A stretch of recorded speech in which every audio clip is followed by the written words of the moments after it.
Hubo un cantante autor, que fue muy influyente a finales del siglo XX y siglo XXI en la música contemporánea. Seguramente has escuchado su nombre, se llama Bob Dylan.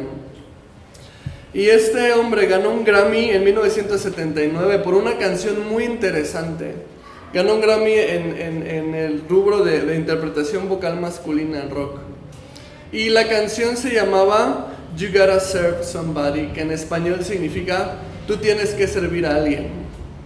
Y me gustaría leerte una parte de esta letra como una pequeña introducción al tema, porque me parece muy interesante.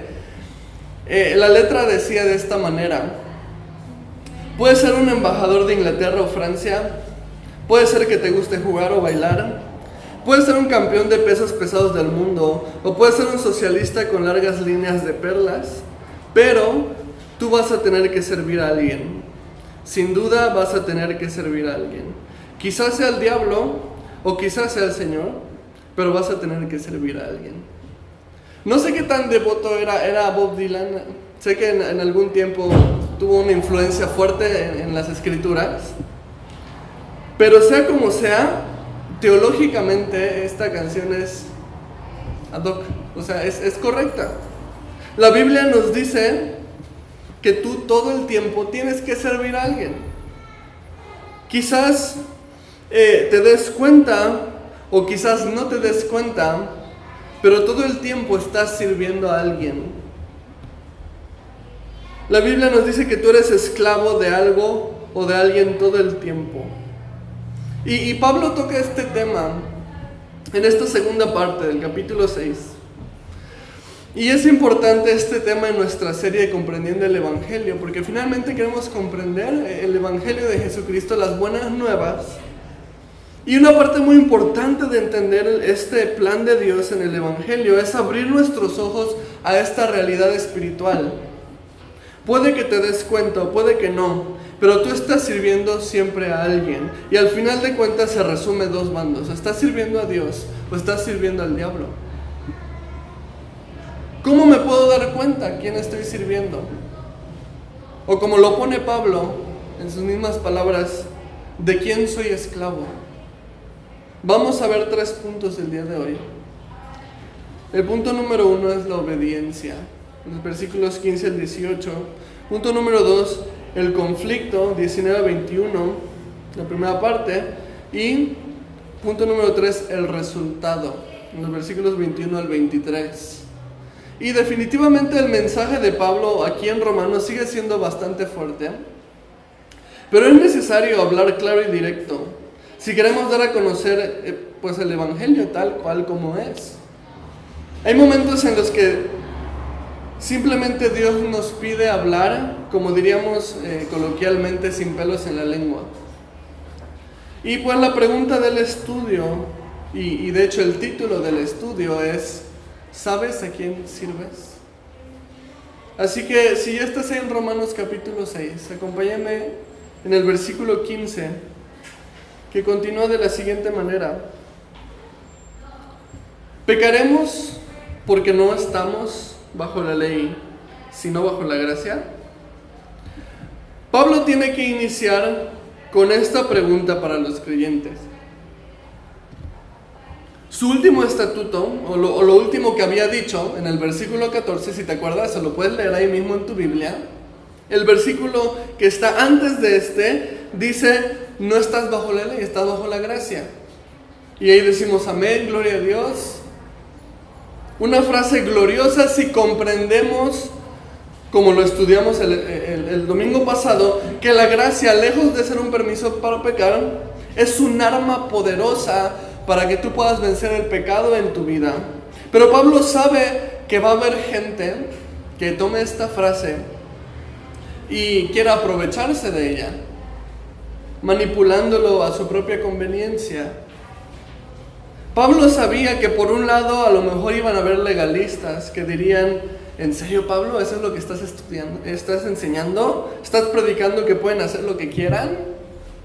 Pero también Pablo sabía que por el otro lado podría haber algunos muy liberales que dijeran, pues así como que yupi, ¿no? O sea, puedo hacer todo lo que yo quiera porque estoy bajo la gracia y puedo seguir siendo un creyente.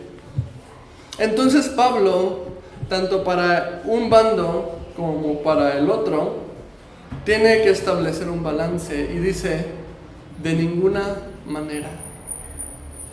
Pablo utiliza esta frase numerosas veces en el libro de Romanos, de ninguna manera, para darnos una respuesta tajante a un error que comúnmente el hombre puede llegar a cometer. Y sabes, un error muy común que el hombre puede llegar a cometer es malinterpretar y abusar de la gracia.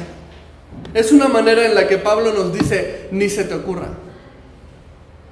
Ni se te ocurra pensar que el hecho de que la gracia nos libra de la ley significa que podemos vivir en pecado y estar en paz con Dios. Fíjate cómo continúa el versículo 16. ¿No sabéis que si os sometéis a alguien como esclavos para obedecerle, sois esclavos de aquel a quien obedecéis? Sea del pecado para muerte o sea de la obediencia para justicia. Entonces viene interesante porque viene este principio de esclavitud dentro de lo que Pablo enseña. O sea, no sabes que tú eres un esclavo de aquello a lo que te obedece, a lo que obedeces, a aquello a lo que te sometes, a aquello que te controla. Aquí Pablo entra en este tema que tenemos que hablar para todo aquel que piensa que la gracia es un permiso para pecar, y el tema es la obediencia.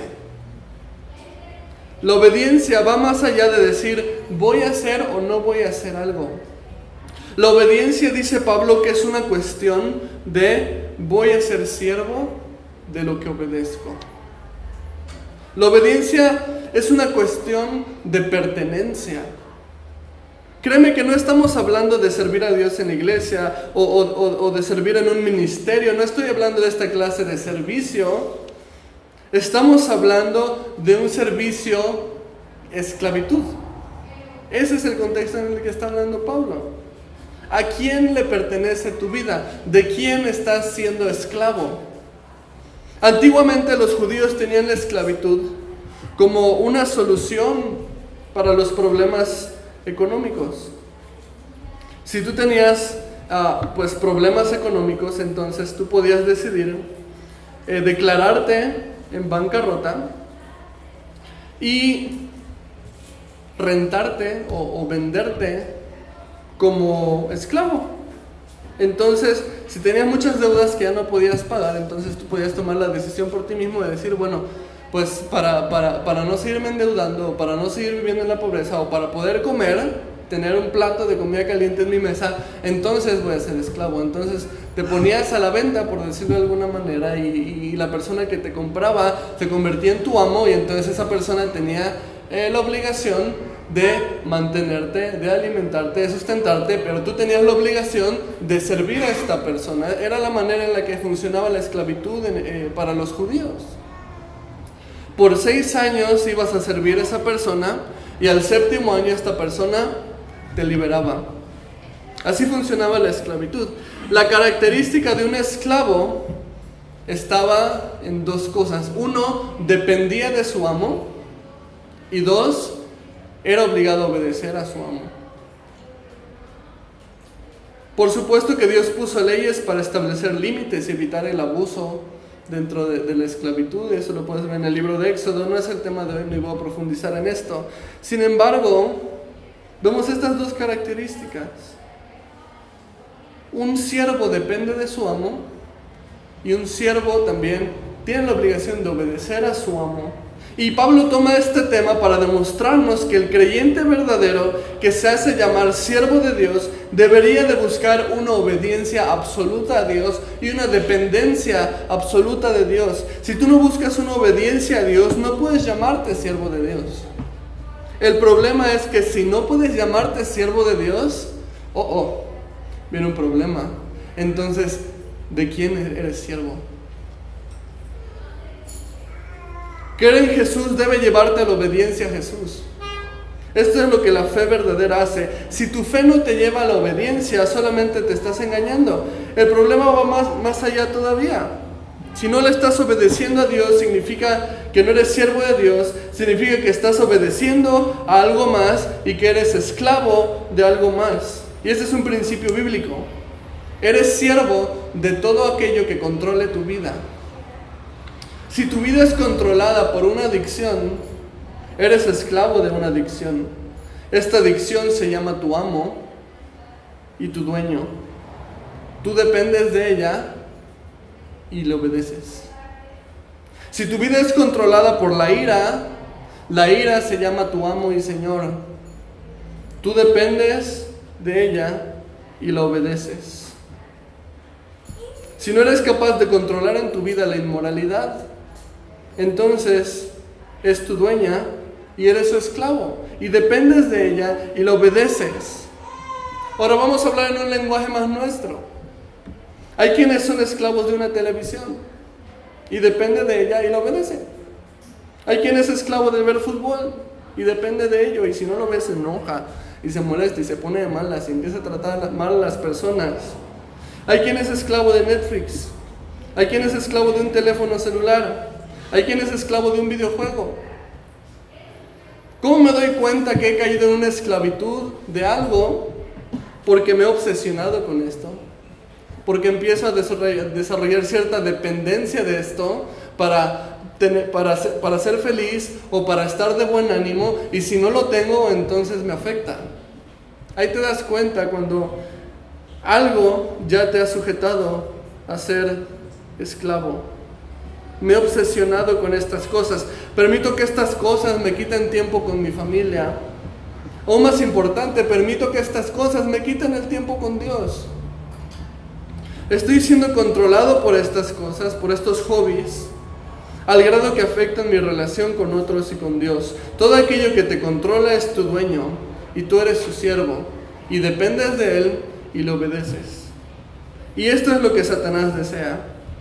Si Satanás logra esclavizarnos con cosas, con pecados, con distracciones, entonces va a poder hacer lo que él quiera con nosotros, va a poder hacer lo que él quiera con nuestras familias, va a poder hacer lo que él quiera con nuestras iglesias. Si él puede esclavizarnos de cosas materiales, si él puede esclavizarnos de pecados o puede esclavizarnos de sensaciones, entonces puede controlarnos. Va a lograr separarnos de Dios, va a lograr distraernos. Dice aquí, sea del pecado para muerte, o sea de obediencia para justicia. Sea lo que te esté esclavizando, el resultado dice que va a ser muerte, va a ser destrucción, va a ser división. ¿Tú sabías que Satanás tiene planes muy específicos para tu vida? Depresión, desorden, perdición, suicidio. Romanos Juan 10:10 dice que el ladrón viene para hurtar, matar y destruir. Créeme que Satanás ya tiene una agenda preparada, tiene una planeación muy bien hecha para dónde quiere que lleve tu vida, o últimamente dónde quiere que termine, o cómo quiere que termine tu vida. Y si no es Dios el que tiene el control de tu vida, entonces es Satanás el que tiene el control de tu vida. Y adivina cuál agenda se va a cumplir, la de Dios o la de Satanás. ¿Qué puedes esperar cuando eres tú mismo el que se lo estás entregando? Ahora viene la pregunta, bueno, ok, soy esclavo de esto, me controla, dependo de esto, termino dependiendo. ¿Cómo puedo dejar de ser esclavo? ¿Cómo puedo dejar de servir a Satanás para servir a Dios?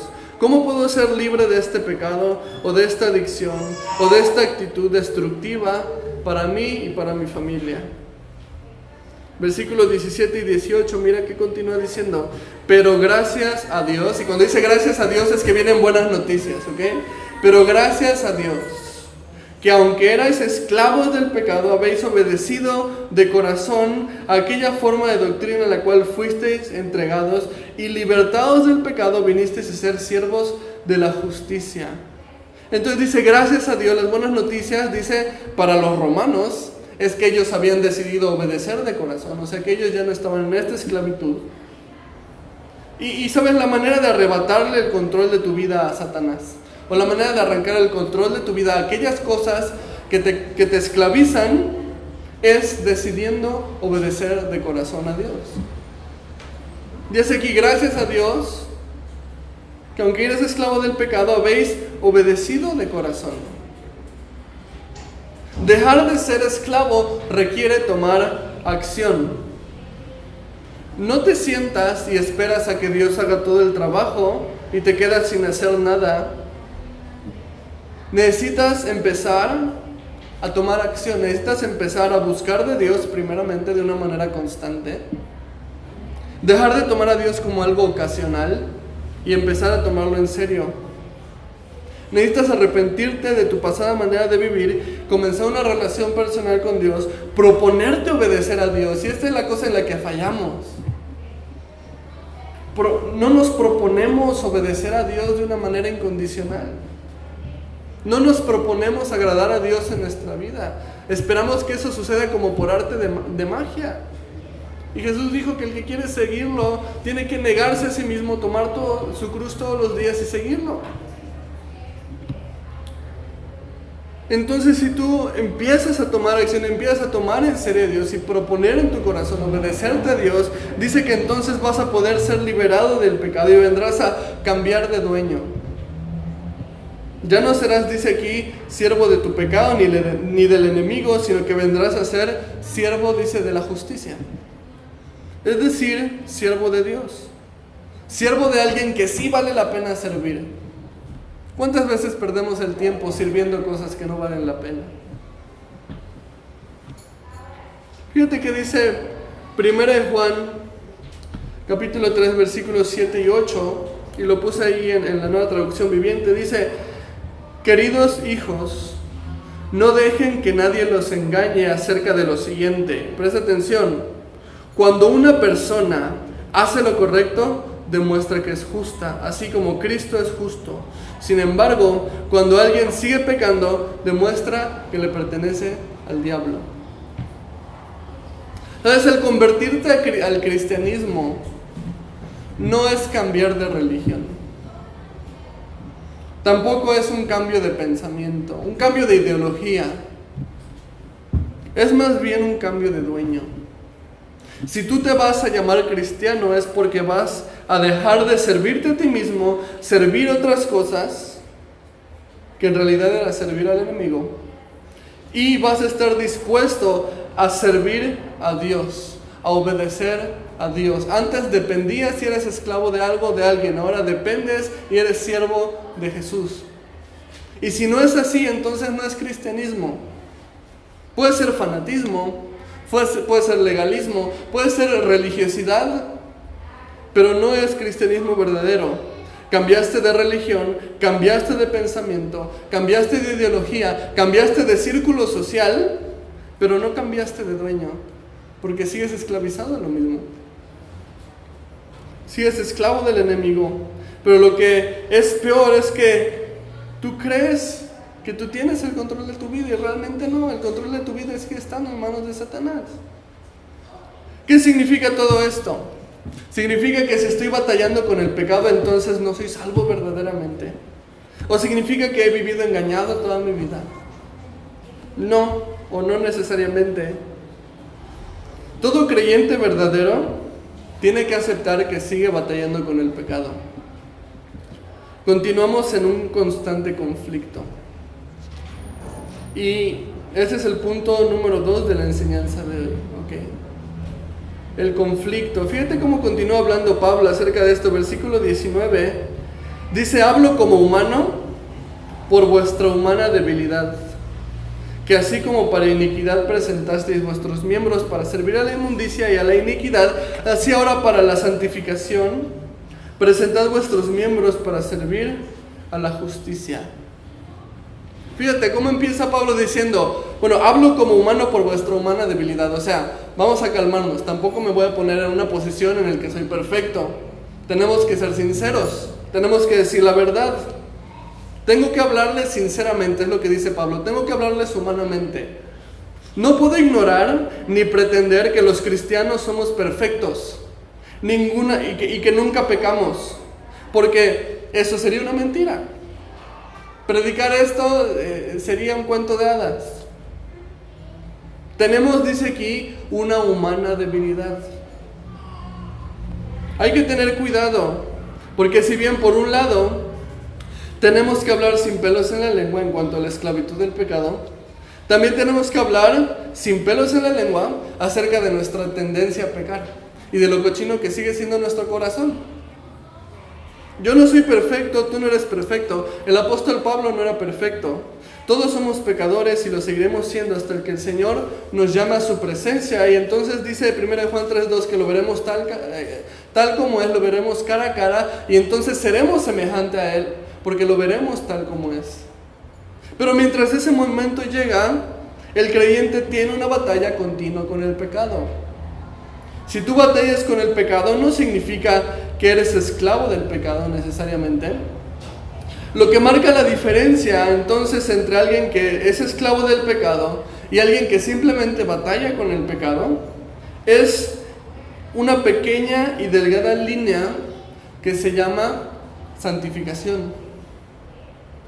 Dice aquí, así ahora, para santificación, presentad vuestros miembros para servir a la justicia. La santificación es un proceso de vida, el cual inicia en el momento en el que nos rendimos a Jesús. Santificación significa ser apartado. Entonces, a través de nuestro caminar con Dios, nuestra relación personal con Él, buscamos agradarle, buscamos obedecerle. Dios nos va apartando cada vez más del pecado, cada vez más de aquello que en algún momento nos esclavizaba, pero que ahora Jesús nos ha dado la libertad de esas cadenas. Y entonces Dios empieza a perfeccionarnos, Dios empieza a madurarnos, y este es el proceso de santificación, un proceso que te va a llevar toda tu vida. Es el proceso en el que nos vamos pareciendo cada vez más a Jesús. Efesios 4:13 dice, hasta que todos lleguemos a la unidad de la fe y del conocimiento del Hijo de Dios, a un varón perfecto, a la medida de la estatura de la plenitud de Cristo. Esa es la meta, ¿sí? Llegar a esa unidad de la fe, a ese conocimiento del Hijo de Dios. Dice, a la estatura de este varón perfecto, de la plenitud de Cristo. Entonces, Jesús es el modelo al que queremos llegar. Jesús es la meta que queremos alcanzar, ser como Él, así como Él dijo, aprendan de mí que soy manso y humilde de corazón. Esa es nuestra meta, aprender de Él, buscar ser como Él. Él es nuestro ejemplo a seguir, Él es el varón a imitar. Muchas veces nos comparamos con otras personas o ponemos en nuestra meta llegar a ser como otra persona. Pero sabes, Jesús es el único que fue perfecto. Jesús es el único que no cometió pecado. Nuestro deseo como creyentes es llegar a ser como Jesús, en su pureza, en su carácter. Y lo llegaremos a hacer cuando lo veamos cara a cara, pero mientras tenemos que seguir batallando con el pecado. ¿Cuál es la diferencia entre batallar y ser esclavo? Versículo 20-21. Porque cuando eres esclavo del pecado, eres libres acerca de la justicia. Pero, ¿qué fruto tenías de aquellas cosas de las cuales ahora os avergonzáis? O sea que, cuando éramos esclavos, dice aquí, éramos libres de la justicia. O sea, no teníamos la necesidad de hacer lo que es justo. No teníamos la convicción de hacer lo que es correcto. Pero ahora tenemos la necesidad de nosotros de obedecer a Dios. El que es esclavo de un pecado, que vive todavía en esclavitud, es aquel que se entrega a su pecado, no tiene el deseo de ser como Jesús. Simplemente está cómodo en su manera de vivir, está feliz con el pecado, no está dispuesto a obedecer. Ese es el que continúa viviendo en esclavitud. Ahora dice, el que batalla con el pecado pero no es esclavo de él, es aquel que a pesar de que cae en pecado, aborrece el pecado que comete. Su pecado lo incomoda. Él desea alejarse de su pecado. Desea ser como Jesús. Está dispuesto entonces a obedecer a Dios. Ya no es esclavo del pecado, sino que ahora, como dice el verso 21, se avergüenza de lo que antes hacía. Y si vuelve a caer en lo que antes hacía, se avergüenza de eso, no se alegra, no se acomoda, sino que se avergüenza de ello y desea no volverlo a hacer. Mi pecado ahora es vergonzoso para mí, simplemente ya no soy feliz viviendo de esta manera. Soy feliz más bien cuando me alejo de Él, soy feliz más bien cuando me acerco a Dios. Y Dios es tan fiel que Él nos ayuda a tener la victoria a través de estas batallas y nos permite ver un cambio en nuestra vida. Permite también que otras personas vean ese cambio en nuestra vida para glorificar a Dios. Si bien el pecado es un conflicto constante en nosotros, y esa es la realidad, sin pelos en la lengua, no es un conflicto que tengamos que pelear solos, sino que Dios ha puesto su Espíritu Santo en nuestros corazones, el cual nos da el poder para vencer el pecado. Así que ten ánimo, todos batallamos con el pecado y lo seguiremos haciendo, pero no estás solo porque Dios está contigo. Entonces el Espíritu Santo está contigo, Dios te ha prometido una victoria y también tienes a hermanos en la fe para apoyarte, para que oren por ti, para que te animen a hacer lo correcto y a través de este conflicto con el pecado. Entonces es sabio también pedir consejo cuando estás batallando con el pecado. No tengas temor de hacerlo porque todos estamos ahí. Así que si bien estamos en un conflicto constante todavía, ya no somos esclavos, ya no tenemos los resultados de estar como esclavos del pecado tampoco, sino que ahora disfrutamos de los resultados de ser siervos de Dios. Y este es el punto número 3 del estudio de hoy. ¿Cuál es ese resultado? Si me acompañan leyendo versículos 21 al 23, dice: porque el fin de ellas es muerte. Mas ahora que habéis sido libertados del pecado y hechos siervos de Dios, tenéis por vuestro fruto la santificación y como fin la vida eterna. Porque la paga del pecado es muerte, mas la dádiva de Dios es vida eterna en Cristo Jesús, Señor nuestro. Ahora Pablo nos habla de cuáles son los posibles resultados, ¿ok? Ya nos puso el conflicto, ¿ok? La obediencia tiene como resultado ya sea servir al Dios verdadero o ser esclavo del enemigo, ser esclavo de esto. Entonces la obediencia es una cuestión de pertenencia, de quién eres, a quién le perteneces, quién es tu amo, ¿ok?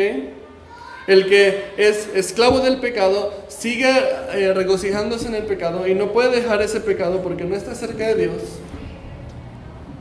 El que simplemente batalla con el pecado es aquel que tiene ese anhelo de obedecer a Dios y está dispuesto a hacerlo, a pesar de que siga fallando en su caminar. Ahora, ¿cuál es el resultado de seguir uno o de seguir otro? ¿Cuál es el resultado si yo decido, no, sabes qué, esas son de Dios todavía no, y yo prefiero estar todavía en mi rollo? Lo primero que nos habla la segunda parte del verso 21 es: el fin de ellas es muerte. Esas cosas que hacíamos en el pasado, a los que éramos esclavos, que dice que ahora os avergonzáis, el fin de ellas era muerte. O sea, si tú hubieras seguido en ese caminar, el resultado que hubiera cosechado en tu vida es la muerte. Esta es la consecuencia de la que Dios advirtió desde el principio, desde antes de que Adán y Eva cayeran en pecado. Ellos ya habían sido advertidos acerca de esto. Génesis 2, 16 y 17 dice: y mandó Jehová Dios al hombre diciendo: de todo árbol del huerto podrás comer, mas del árbol de la ciencia del bien y del mal no comerás, porque el día que de él comieres, ciertamente morirás. Desde el principio Dios dio un estatuto, una consecuencia de la desobediencia. Se los dio a Adán y Eva, se los advirtió, no lo obedecieron. Y aquí vemos que Pablo refuerza este principio diciéndonos esta misma consecuencia de permanecer en desobediencia a Dios, de permanecer en esta esclavitud, en nuestro pecado. Dice, es la muerte. Incluso empieza el versículo 23, dice: porque la paga del pecado es muerte. Es importante que notemos la analogía que está haciendo Pablo aquí. Cuando menciona la paga, está hablando de un salario. El salario del pecado es muerte. Es interesante porque cuando yo trabajo, toda una quincena, tengo a lo mejor una tarjeta de nómina que estoy esperando que caiga el 15 o el 30, porque justamente trabajé lo que debía de trabajar, hice lo que debía de hacer, llegué temprano al trabajo. Entonces espero cada día 15 o cada día 30 que me caiga una paga en mi tarjeta o que me llegue un cheque. Si no me lo dieran y trabajé la quincena, ¿qué harías? Pues reclamarías, ¿no? Es bueno, ¿y mi paga? Yo me la gané justamente. Con el pecado es algo similar, dice Pablo. Justamente has cumplido un trabajo, pero no es de aquellos que te dan un salario conveniente. Justamente cumpliste un trabajo pecaminoso, por lo cual justamente te mereces el salario. Y dice aquí que ese salario es muerte. Y el libro de Apocalipsis, lo hemos visto anteriormente, nos habla acerca de que la muerte segunda es el lago que arde en fuego y azufre, o sea, el infierno. De manera que la consecuencia de la esclavitud al pecado es el infierno. Esa es la consecuencia de la desobediencia. Así que si tú decides seguir por ese camino y si decides seguir por ese estilo de vida, yo tengo una responsabilidad, yo tengo una advertencia que darte. El fin de eso es muerte. Y ya sabes cuál es el justo salario que vas a recibir el día de la quincena. Muchos hoy en día no creen en el infierno.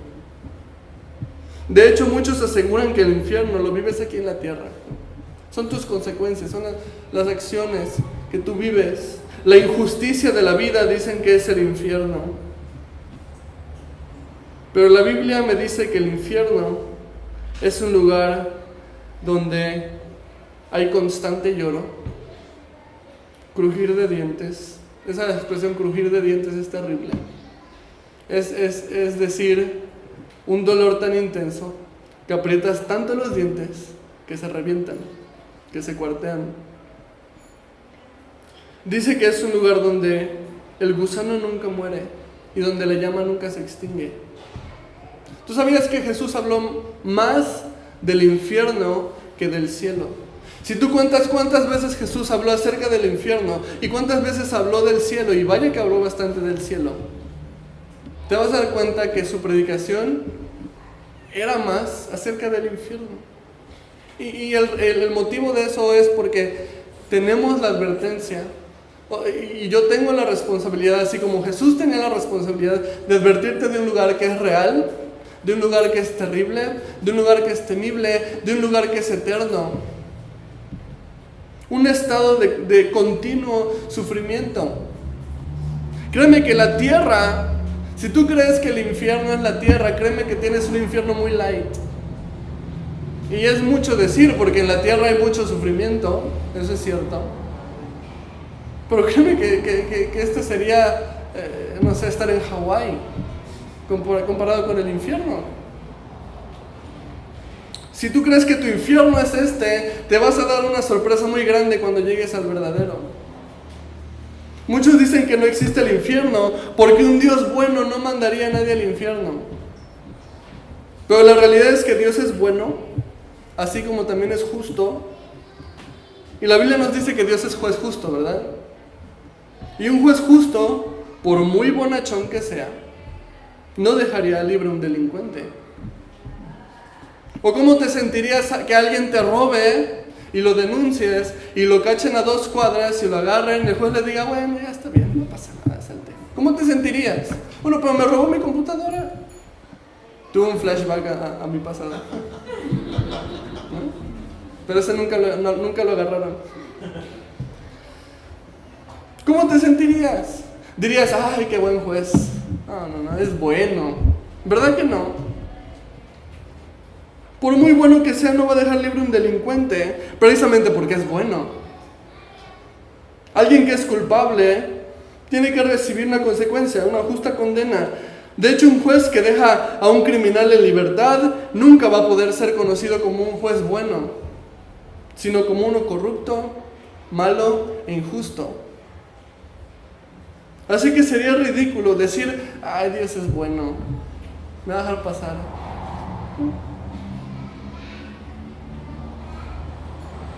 Todos somos culpables por cuanto todos pecamos, dice Romanos 3:23. Pero Dios nos ha dado una salida. Dios nos ha dado una oportunidad. Una manera en la que podemos ser hallados justos.